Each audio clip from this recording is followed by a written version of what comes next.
L'ouverture du centre réclame immédiatement de l'espace et prépare le développement des pièces de manière agressive, défiant instantanément l'ambition centrale des Blancs.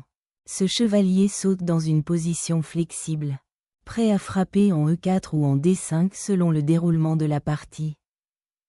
Revendiquant instantanément la domination centrale, les Blancs établissent une formidable chaîne de pions, visant à étouffer le développement des Noirs et à restreindre la mobilité des chevaliers.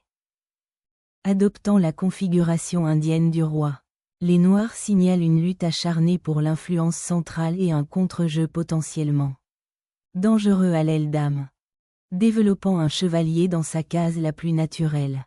Cette pièce regarde désormais les cases centrales et se prépare au roc du côté du roi.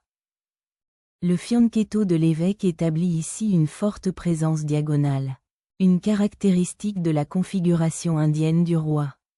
Forger un duo de pions centraux vise à s'emparer de l'espace et à entraver l'influence à long terme du faux fianchetto des Noirs.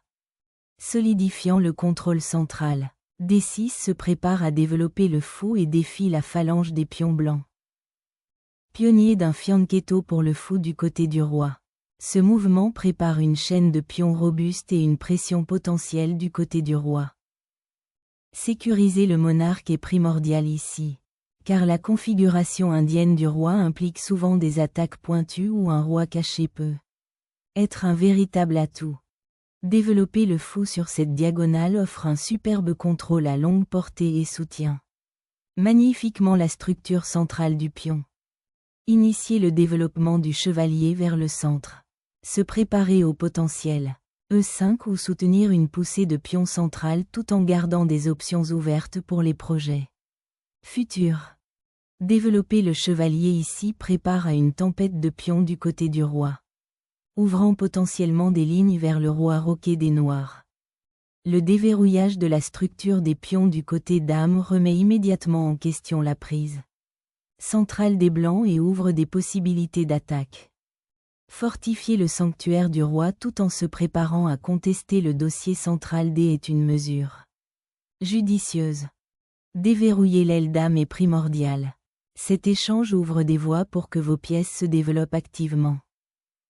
La récupération du pion central établit un avant-poste de chevalier solide, surveillant le plateau et se préparant à d'autres manœuvres offensives. Un chevalier se repositionne dynamiquement, surveillant les cases centrales et visant à perturber la structure des pions blancs en ciblant D4. Solidifier l'aile dame et se préparer à développer le fou au carré clair vers une diagonale plus active. Développer le fou sur ce carré prépare subtilement à une pression potentielle.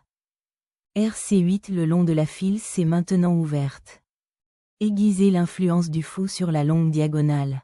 Se préparer à contester la file D et potentiellement déclencher un pion bréac sur l'aile dame. Ce chevalier trouve un avant-poste dynamique, défiant le contrôle central des Blancs et envisageant des percées potentielles.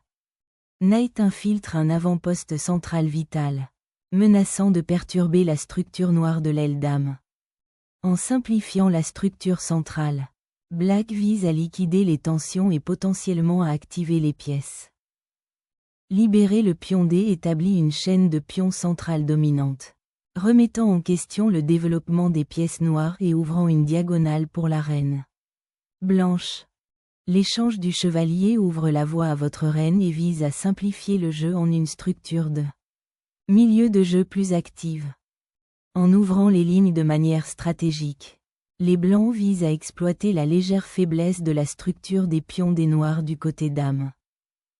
S'emparant de l'espace du côté dame, cette avance de pions sonde les faiblesses et vise à perturber la coordination des Blancs. Échanger le fou ici abandonne volontairement le contrôle des cases sombres, affaiblissant potentiellement le sanctuaire de votre roi. Reprendre le fou ouvre des lignes, mais consolider la sécurité de votre roi devient désormais primordial. Le déclenchement d'un échec forcé de la reine perturbe immédiatement les pièces coordonnées des Noirs et vise à accélérer le développement des Blancs. Le roi mélange maladroitement, cédant une marge de manœuvre cruciale et s'exposant à de futurs échecs potentiels le long de la Diagonale ouverte. Une concession de position claire. Libérer la colonne C ouvre la voie à votre tour. Tandis que le roi fait désormais face à des capacités défensives diminuées. Récupérer le pion avec le fou l'active immédiatement, surveillant l'aile roi et renforçant la coordination des pièces au centre. Fortifier le fichier électronique permet immédiatement au blanc de redéployer la tour, créant potentiellement des menaces contre le roi noir. Développer la reine en D7 prépare aux éventuelles poussées de pions du côté dame et soutient la structure centrale.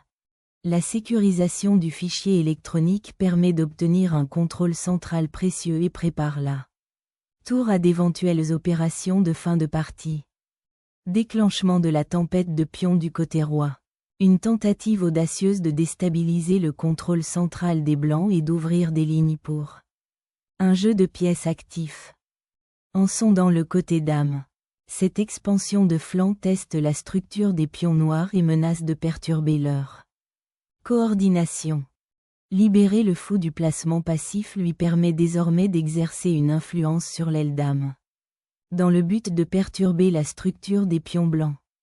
Repositionner la tour vers le fichier central vise à l'activer et à créer une pression sur la chaîne de pions des noirs.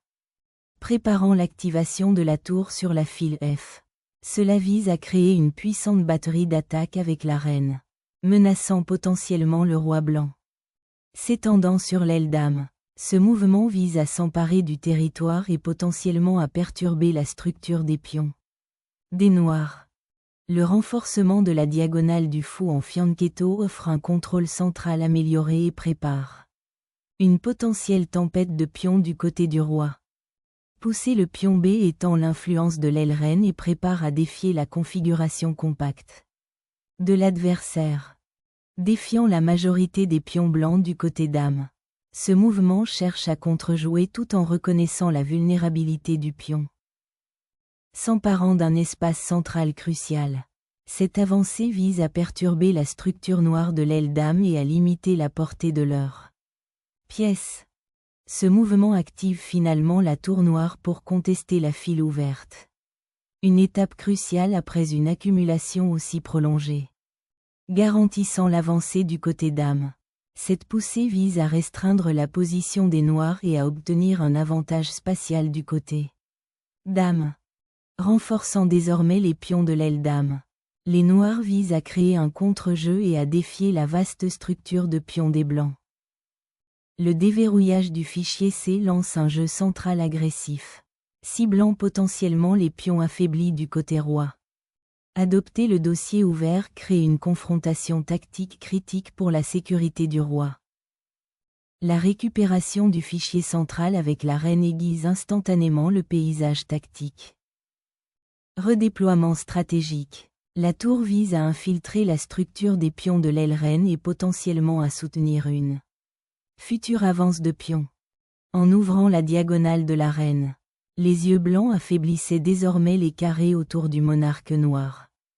L'activation de la tour le long du fichier ouvert renforce son influence et prépare à des percées potentielles. L'affirmation du contrôle sur le fichier C ouvert vise à activer la tour et à faire pression sur l'aile dame des noirs. Réaffirmant la pression sur le dossier C semi-ouvert. Cette manœuvre vise à perturber la position consolidée des blancs et à créer un contre-jeu. Simplifier la position avec l'échange, ouvrir la voie à l'exploitation du fichier C ouvert. L'ouverture du fichier C offre désormais aux blancs un chemin clair pour activer leur tour. Ce qui pourrait faire pression sur les pions centraux des noirs lors de la prochaine fin de partie. Déclenchant un échec décisif. Cette manœuvre perce les défenses des noirs, dans le but d'exploiter le monarque exposé et de forcer une fin de partie favorable. L'acceptation de l'échange de reines se transforme définitivement en une phase finale de roi et de pion où les noirs doivent naviguer avec précaution dans le monarque exposé.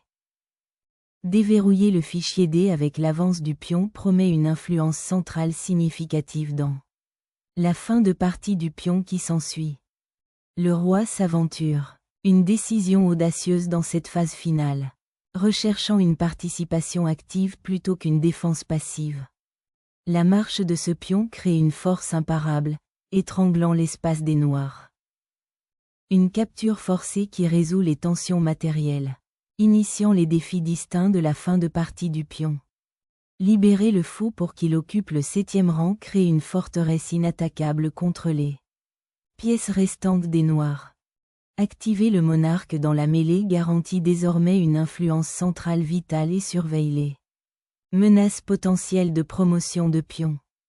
S'assurant le pion passé, les blancs lancent une course stratégique à la promotion, visant à submerger le monarque exposé des noirs. Accepter l'échange de pions scelle désormais le sort du pion reine tour des blancs, amenant le roi des noirs dans une position de fin de partie plus active. Forcer le roi noir à se rendre dans un avant-poste moins sécurisé, ouvrant ainsi la voie à une pénétration plus poussée des pièces.